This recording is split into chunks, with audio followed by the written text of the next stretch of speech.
All right, we are pulling back the covers on the world of sleep. But we're not talking about your garden variety insomnia here. Nope. We're diving into the really disruptive stuff, the conditions that can turn a simple night's rest into something, well, something pretty confusing and sometimes even dangerous. We've all had those nights, bizarre dreams, or days where you just cannot keep your eyes open. But there's a point where these little quirks stop being just quirks, right? They become patterns that really start to mess with your life. So the big question we're tackling today is this: when does that weird sleep actually cross the line into a real clinical disorder? So first up, let's explore sleep's unruly side. We're going to be looking at two major categories of sleep issues that get confused all the time, but are actually worlds apart: narcolepsy and parasomnia. And here's the simplest way to think about it. With narcolepsy, you have a brain that just can't stay awake. It desperately wants to shut down at all the wrong times. But with parasomnia, you've got a brain that can't stay still while it's asleep. So one can't stay awake, the other can't stay still. It's a fantastic starting point.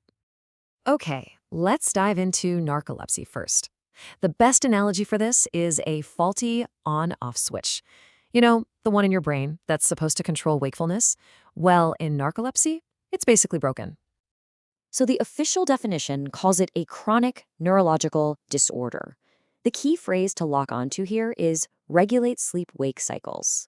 The brain's entire system for keeping you awake during the day and asleep at night is just not working right. This has nothing to do with being lazy. It is a straight-up biological malfunction. So, what does this faulty switch actually feel like? Well, the number one symptom is excessive daytime sleepiness, or EDS. We're talking irresistible sleep attacks. Then you've got this really unique thing called cataplexy. This is a sudden loss of muscle control that's triggered by strong emotions, like laughing at a hilarious joke or a sudden shock. On top of that, you can have sleep paralysis, super vivid hallucinations, and, kind of ironically, really terrible fragmented sleep at night. And it turns out narcolepsy is actually split into two types. And the big dividing line is cataplexy. If you have that sudden muscle weakness, you've got type 1.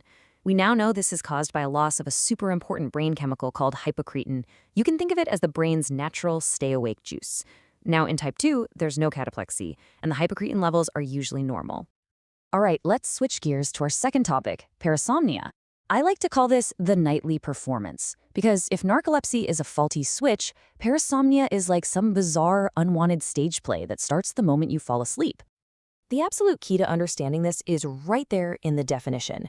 These are disorders of abnormal behaviors or experiences. See, this isn't about being sleepy.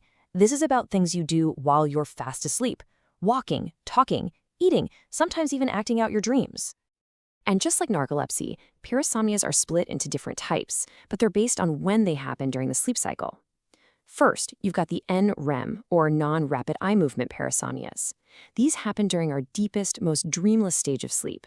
This is where you get the classic stuff: sleepwalking, sleep terrors, and these weird confusional arousals where a person is sort of stuck halfway between being asleep and awake. Then you have the parasomnias that happen during REM sleep. That's our dream time.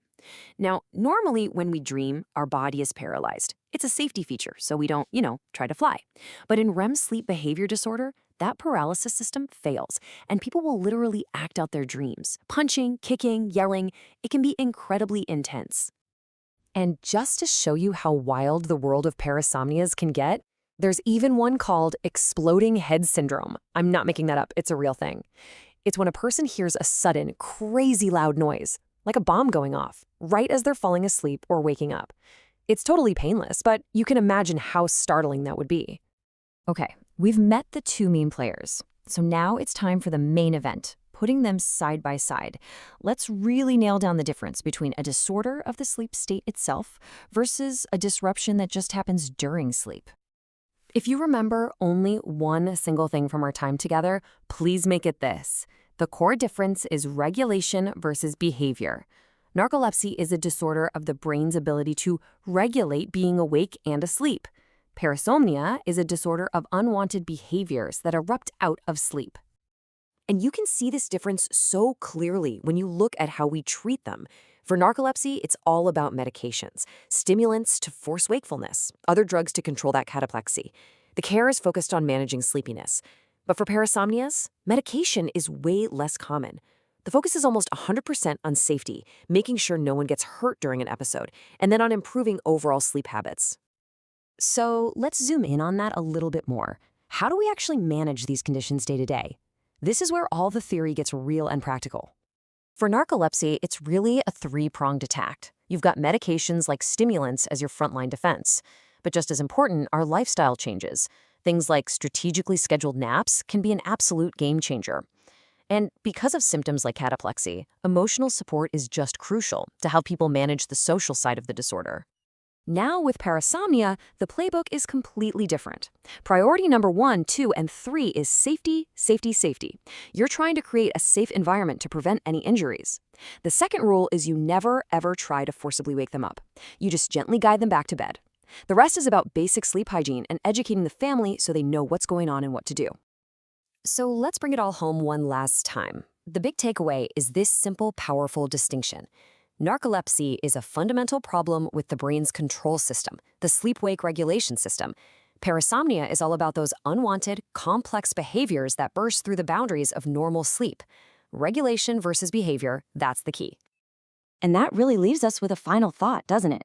Sleep is such a fundamental pillar of our health, and most of the time we just take it for granted. But when it goes wrong in these really profound ways, it gives us this fascinating, almost humbling window into the sheer complexity of the human brain. It's just a powerful reminder of the incredible, delicate balance that's required for something as simple as a good night's sleep.